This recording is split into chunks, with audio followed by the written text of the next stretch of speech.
Begin as far as we need to win these games to try and win this league finally. Yeah, that will have been severely noted on Merseyside.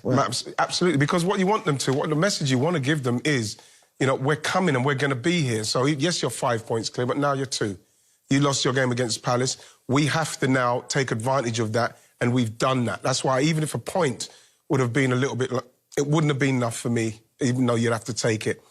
3 points is what we needed to do today, and I'm just hoping that in that dressing room they realise that, how important it is to make sure that they take advantage of these slip-ups if they do happen. If you're in the Newcastle dressing room, though, having seen it happen against Liverpool and then against Arsenal to take nothing from the game, having given all that effort, there'll be a tough one to swallow. Yeah, it'll be very tough when you see Eddie walking around the pitch after. I think that's the frustration. You know, Arsenal have got quality all over their squad, they have, and they're good enough to open you up, Steve, and play an amazing thing is, and they work at attacking corners, but they work at defensive side of things as well. And that's the most frustrating thing. You know, we spoke about Eze and Cole beforehand. Odegaard comes off the bench. Saka, they've got some brilliant players, haven't they, Arsenal? And they can open you up and you go, we were beaten by a better team. They were a better team today, but we were beaten by an unbelievable goal. There's not much we could have done about that. But it's so frustrating that it feels just like a comfortable enough delivery into the box. Gabriel heads it in, and it's, as you say, all that hard work, you know, and effort, and I think Tino Livramento looked like a bad injury as well. So it's a tough day for Newcastle to concede so late. You know, the bench as well for us, Shay. The bench is vital for us in what we're going to try and achieve this season. And we've already seen on a few occasions, we've seen Martinelli, we've seen Trossard, we've seen Merino now. They're coming off the bench and they're making a difference. Odegaard coming off the bench making a difference. We're able to now be able to take someone like Saka off and bring Martinelli on, and, you know, people making differences off the... And that's what it's going to probably take. It's going to take that for us, and sometimes... A clear and obvious error, and the fact that it took the ref that long to decide, you know, it shows it's not a clear and obvious error, but it's things like this, you know, these little things that always go against us, but I think today we got what we deserved, for sure, and, yeah, that's why we're all so happy. Yeah, I saw your face, actually, when the penalty was overturned. I mean, to be fair, he does get a little bit on it, the goalkeeper, but you were stunned, I think. Speechless, man, but it doesn't matter now, does it? It doesn't matter now. Mikel, what does this do early in the season? It just feels like a bit of a swing weekend. Like, I think a lot of people, you know, guys like me, you go into the weekend, Arsenal could be 8 points back, you're 2. Yeah, I mean, maybe more for the fans or for you guys than for us. We know the hard work we've been putting on, the kind of performances that we've been creating as well, and obviously winning the way we won today shows the character of the team, how much we trust each other, how confident we are, and that doesn't change, doesn't matter the result. So we're confident, we have an amazing team, an amazing squad, an amazing staff, obviously an amazing fans. So yeah, we're ready for it. Well done. Thank you very much. Well done, guys. Sorry, in a sense, you weren't hanging on like loads of saves and clearances and last-ditch tackles. I didn't feel that way, but we're trying to work out who's playing where, because at one point there was nearly 4 or 5 centre-halves on the pitch, who's playing in what position. And that's what disappoints me with the winning goal. You know, Lascelles came off the bench, who's a big guy. Osula came off the bench. So you're adding more height to the team. You know, you've already got, you know, Chow, Botman, Dan Burn. You know, you've got a big team there. So disappointing that realistically just like a straightforward corners come in from Odegaard. Good delivery, don't get me wrong, but... What's the goalkeeper's view of this like then? Well, I feel like I hear the shout off, Nick, and I know there's someone challenging him. Is it Saliba perhaps on the keeper? I can't really see. He's just in front of him, Saliba, yeah. And he just blocks him. Blocking. But it's not a foul, it's not enough, to be honest. And Arsenal are very clever at this. But I don't know if Dan Burns ducked out of it because he heard... He couldn't get off the ground. No, but he heard Pope shouting. Yeah, maybe. There was definitely a clear shout from Pope. I think, Shay, it does, from a goalkeeper's point of view, has he got to make sure that he gets disengaged from where Saliba is, because that is so close. If you're not going to get the Dan Burns and the Botmans going and attacking that, the goalkeeper has to surely, from where that's gone in the goal, he's got to be at least getting a punch on that. That's the frustrating thing. You know, Saliba's very clever, so it's difficult. Doesn't matter how big you are, right, as a goalkeeper. If the defender's strong, it's hard to get round him sometimes. And I think that's what he's done. But I think Pope did shout, and he maybe shouted early, and then Saliba's come in late and sort of blocked his path. And I think the shout has sort of took Dan Burn, thinking, I'm just going to keep this up. Some wins feel better than others. They just do. Bukayo, is that as good as it gets? Nah, it's unbelievable, man. Late winners, nothing better in football, so... Speechless, man. I'm so happy. So what were that sort of last 20 minutes like for you? Because obviously, coming back from injury, you're on the bench by that point. Yeah, it's tough, you know, when you're on the bench and you can't control and affect the game. But, you know, when you have guys like this guy. You know, he's a big threat, and obviously Big Gabby as well. A big sip of water there. You know, like I was saying, you know, I have big trust in my teammates, and you know, we got the win today, so happy days. Go on then, Mikel. Give us an insight into your emotions, scoring, and then obviously winning it late on. Yeah, I mean, as Bukayo says, it's unbelievable to win these kind of games. Late winners are the best, but obviously from my perspective, it's even greater. Like, coming back here is always big for me, big memories, amazing plays in my life.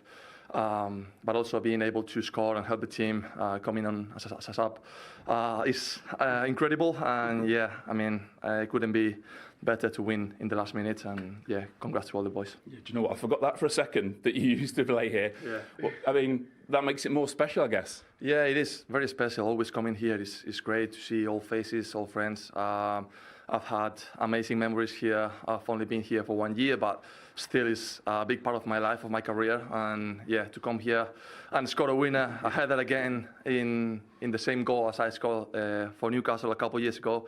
It's magical. Bukayo, does it feel a bit like a curse has been broken today? Because even 1-0 down at half-time, it almost felt for a few years like it didn't matter what you did here. Somehow it just went their way. Yeah, and obviously there's a few things we can speak about. For example, the penalty, you know, for me, like, if we have VARs for... Arsenal player out of the way, and Nick Pope's going to come and deal with it. But of course, it's a brilliant jump from Gabriel. Delivery was good, and they've taken the points. Yeah, and as you say, Newcastle will have known what's coming. They will have worked on it. We saw those statistics there since August 2023. Wow. I mean, look at the difference between the next best, Chelsea and Spurs. Honestly, again, it comes down to the service there. Shay, you can be testament to it. No goalkeeper, if you've not got defenders who's going to attack that, is comfortable with the ball coming there. No one. That's such a great ball into the box. So Gabriel does what he does. You know, he gets in there and he makes sure he gets something on it. It's a brilliant, brilliant goal. Now, at 1-1, you were hoping Newcastle would hold out. At 1-1, Wright, he was actually asking the Lord, weren't you, to do something for divine intervention here. There's a Sunday. Sometimes you just have to go to a higher place when you need what you need. Is that where you were? Oh, jeepers.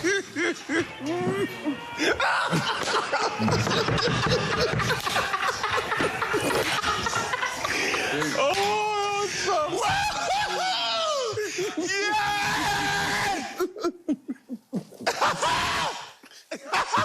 Two different reactions there, aren't there? I'm so sorry, everybody at home. I'm so sorry.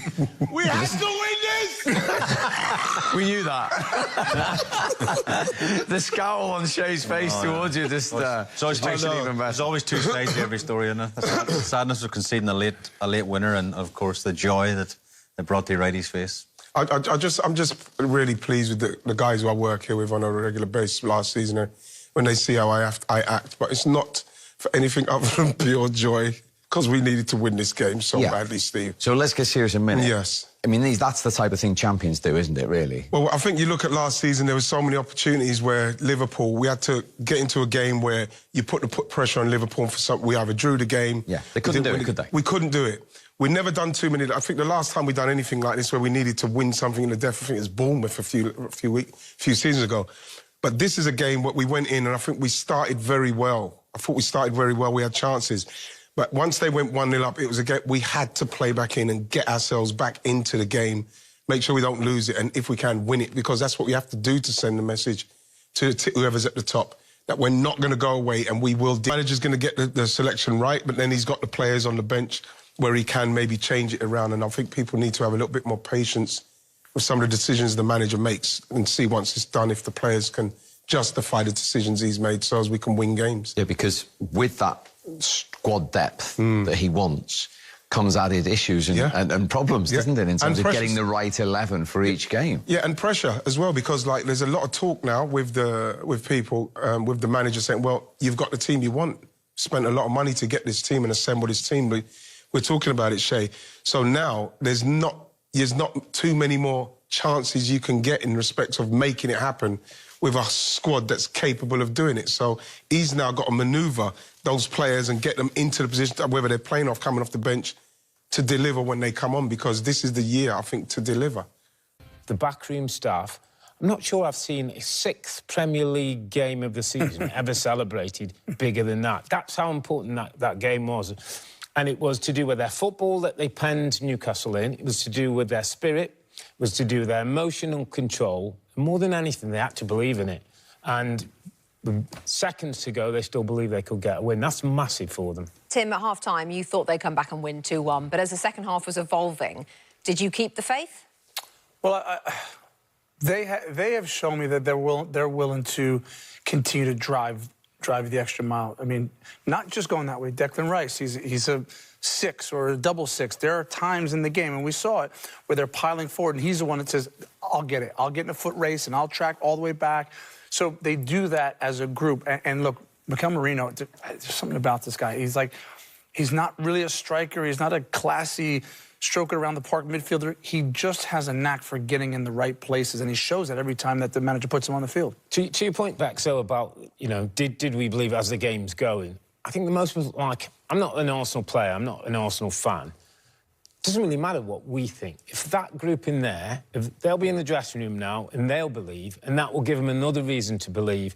And this was a big kind of what-if game for Arsenal. What if they don't get the job done? Are they really in a title race? They've shown that they're going to push and they're going to go as far as they can. Do you think it could be a turning point for them, that today? Yeah. The way it happened as much as anything else, Tim? I think so. I also think that as much as we're all probably on the outside, like, wanting this Arsenal team to go full throttle from the beginning of the game all the time, I just don't think that's who they are. That is who they are. Enough quality in the end and enough belief to have to grind out results when they need to and play well in other games. So I think they've always had that belief. I'm not sure if it's a turning point per se, but they're certainly have Liverpool in their sights. A word for Newcastle United, who've had a couple of moments this season, tough ones. I can think about the one against Liverpool and then today. What do you think is not quite working for them to hold on to leads and to pick up more points, Robbie? Well, today, a little bit of game management. As you say, if the goalkeeper hands onto the ball, you know, they get a point. They're still bedding players in. Anthony Gordon, I think, disrupted things when he was suspended. Nick Woltemade has shown that he can get goals if they get service. So there's still parts for the Eddie Howe's team to come together. I think defensively they're pretty strong. I like the midfield 3. But there's still work to do. And at home, when they get settled, they'll still be a threat. I mean, it seems crazy and easy to say, but, like, what you just said, they're getting players back. Woltemade looks like he can get goals. Defensively, yes, they are sound like...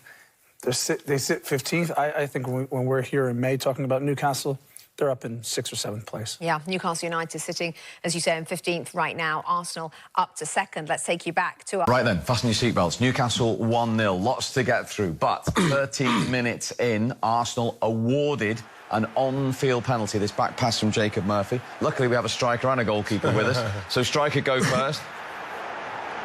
Clear penalty for you? For me, I'm probably giving that. I can't see any clear and obvious in that, to be honest, in respects of, you know, like, he's through here, Steve. The keeper's, he's not coming to tackle him. He's coming to try and block the ball. He's going to try and flick over him. Look, he's not aiming to try and tackle him.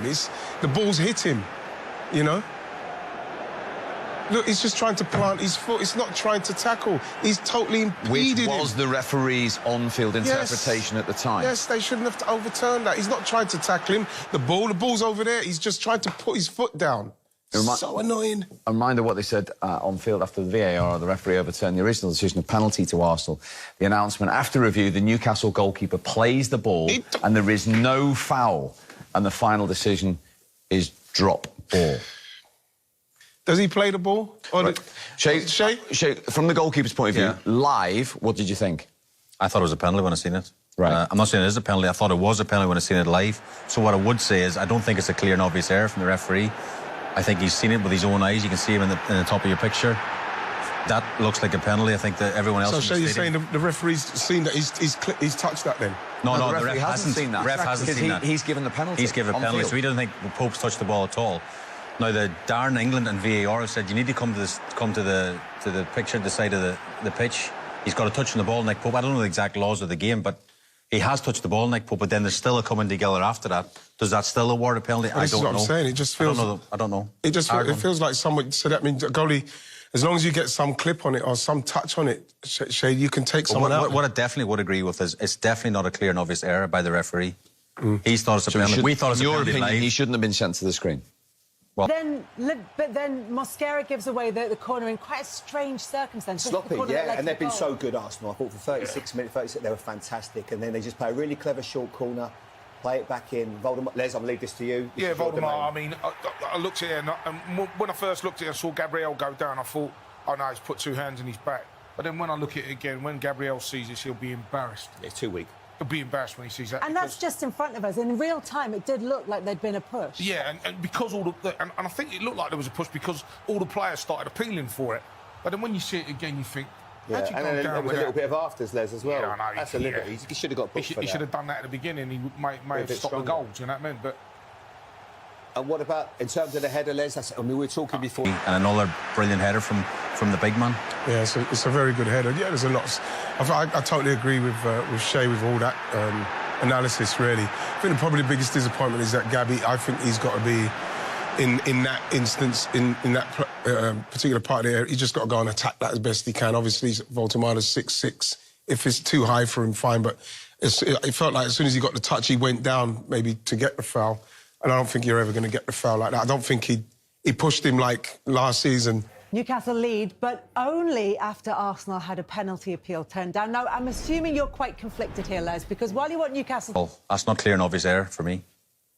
I didn't think he should have been sent to the screen. OK. Now then, from the corner given away by Mosquera, it was double punishment for Arsenal. It was double punishment because Arsenal were the better team, no doubt, first half. Pope made some great saves, but it's a mistake, obviously, from Mosquera giving it away. And we did mention before the hand, defending corners because of the height that Newcastle have. Of course, Sandro Tonali's a great delivery into the box, and Voltemade, who said is 6'6", he's going to get your fair share of... Welcome back to the channel, football fans. Today we're diving into one of the most dramatic Premier League finishes of the season so far. Newcastle United versus Arsenal. A match that saw us snatch a 2-1 victory in the 96th minute, thanks to a sensational header from Gabriel Magalhaes. Stick around as we break down every moment, reaction and tactical nuance from this incredible clash. The atmosphere at St. James's Park was electric from the first whistle.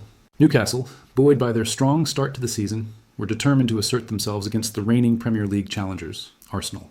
With fans packed into the stadium, the Magpies looked confident. And it quickly became clear that this was going to be a battle from start to finish. Arsenal, on the other hand, came into this game knowing the importance of securing early season points to stay within touching distance of Liverpool at the top.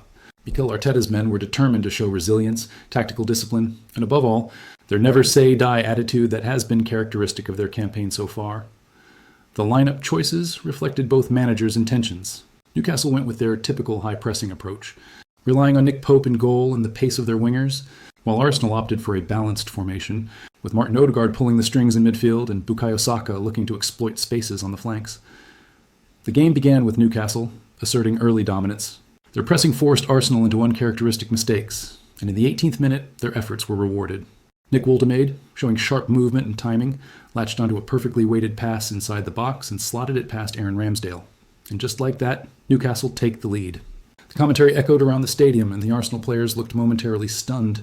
Fans in the stands erupted as the Magpies' early pressure paid off. Despite falling behind, Arsenal began to regain composure. Martin Odegaard orchestrated several attacks from midfield, threading passes to Gabriel Martinelli and Bukayo Saka, while Gabriel Magalhaes provided aerial security at the back. The first half was characterized by Arsenal patiently probing Newcastle's defense, looking for gaps, while the Magpies were content to absorb pressure and counter quickly. A notable moment came in the 33rd minute when Victor Gyökeres was brought down in the box by Nick Pope. Initially, the referee pointed to the spot, signaling a penalty for Arsenal. However, VAR intervened, and after a lengthy review, the decision was overturned.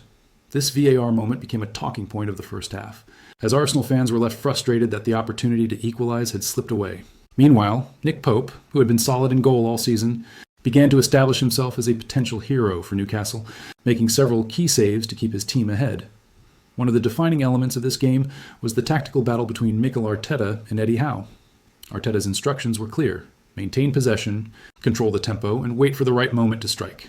The midfield pivot of Declan Rice and Thomas Partey allowed Arsenal to transition smoothly from defense to attack, while Odegaard's vision created openings for the forwards. Newcastle, under Howe, relied on rapid transitions and intelligent positioning. Mikel Merino, who was making his return to St. James's Park after leaving Newcastle, played a pivotal role in orchestrating attacks and pressing high. His movement off the ball caused confusion in the Arsenal defence and ultimately set the stage for what would become one of the most talked about moments of the match. Aaron Ramsdale, as always, was vocal and commanding in his box. Though not heavily tested in the first half, his communication and positioning were critical in organising the Arsenal defence and keeping them compact under Newcastle's early pressure. The second half started with Arsenal on the front foot, determined to claw their way back into the game. The Gunners' persistence finally paid off in the 84th minute when Mikel Merino, in a twist of fate, scored against his former club. Merino, back to haunt Newcastle. Arsenal are level, shouted the commentary, and the stadium erupted in disbelief. The goal was a masterclass in timing and anticipation as Merino latched onto a perfectly delivered cross and fired it into the back of the net. This goal seemed to shift momentum entirely. Arsenal pressed forward with renewed energy, and Newcastle, visibly rattled by conceding, struggled to regain composure. Both sides had moments of opportunity, with Gyökeres and Martinelli coming close to changing the scoreline, but it was Arsenal's relentless pursuit that defined the closing stages. Nick Pope continued to shine, making a string of critical saves to keep Newcastle in the game. His positioning, reflexes, and composure under pressure were a reminder of why he is considered one of the top goalkeepers in the Premier League. The drama reached its peak in stoppage time. Arsenal won a corner, and as Martin Odegaard stepped up to deliver it, fans around the world knew something special could happen. Gabriel Magalhaes, rising highest in the box, connected perfectly with Odegaard's pinpoint delivery. The header flew past Pope and into the back of the net, sealing an unforgettable 2-1 victory for Arsenal. What a moment. Gabriel Magalhaes, absolutely sensational. Arsenal snatch it in the dying seconds. The reactions were instantaneous. Ian Wright, watching on television, could barely contain his excitement, shouting in disbelief at the sheer drama of the moment. Bukayo Saka's celebration on the pitch mirrored the fans' emotions as players embraced and erupted in joy over a hard-fought 3 points. This goal not only ended Arsenal's losing streak on Tyneside, but also brought them within 2 points of Liverpool at the top of the table, sending a message to the league. Arsenal are still very much in the title race. Gabriel Magalhaes, man of the match for his aerial dominance, defensive solidity, and last-minute heroics. His timing on the header was impeccable, and his presence in both defense and attack showcased his importance to Arteta's squad. Martin Odegaard, the creative engine of the team, providing vision, composure, and the assist for the winning goal. Odegaard's influence in the final third continues to be invaluable. Bukayo Saka, his energy, dribbling, and willingness to take on defenders kept Newcastle on edge throughout the game. While he didn't score, his contribution in the build-up to both goals was crucial.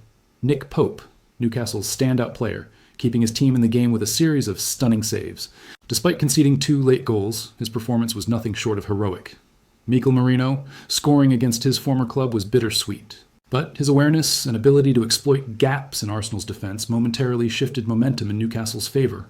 Social media erupted with fan reactions following the final whistle. Clips of Gabriel's header went viral within minutes, with fans praising his aerial ability, timing, and the sheer drama of the moment. Memes flooded Twitter and Instagram, celebrating Arsenal's resilience and the heartbreak for Newcastle supporters. Behind the scenes, Arsenal's training sessions leading up to the match had focused on maintaining concentration until the final whistle, a strategy that clearly paid off. The team's mentality to keep pushing, even when trailing, became the defining factor in the match's outcome. This victory is not just 3 points on the board, it's a statement. Arsenal have shown that they can respond under pressure, fight until the very end, and maintain their challenge at the top of the Premier League. Closing the gap to Liverpool to just 2 points injects belief into Arteta's squad that the title race is very much alive. For Newcastle, it's a tough lesson in maintaining focus until the final whistle. Despite leading late into the game, lapses in concentration allowed Arsenal to snatch victory. However, the performance still shows that Newcastle are a formidable side capable of challenging the league's elite. Post-match, Mikel Arteta praised his players' resilience and fighting spirit. He highlighted Gabriel Magalhaes' contribution and the importance of staying mentally strong until the very end. Ian Wright, as expected, went viral with his enthusiastic reactions, celebrating Gabriel's header and pointing out Arsenal's tactical discipline. Bukayo Saka, in his interview, spoke about the team's commitment to never giving up, highlighting the collective effort that led to the dramatic win. To wrap up, this Newcastle versus Arsenal clash was a reminder of why football is the world's most thrilling sport. A 96th minute winner, VAR drama, heroic goalkeeping, and standout performances. This game had it all. Don't miss the full highlights, training sessions, and behind-the-scenes footage of Arsenal stars like Bukayo Saka, Martin Odegaard, Gabriel Jesus, Gabriel Martinelli, Ben White, and many more. Get closer to the action with exclusive documentaries and in-depth analysis.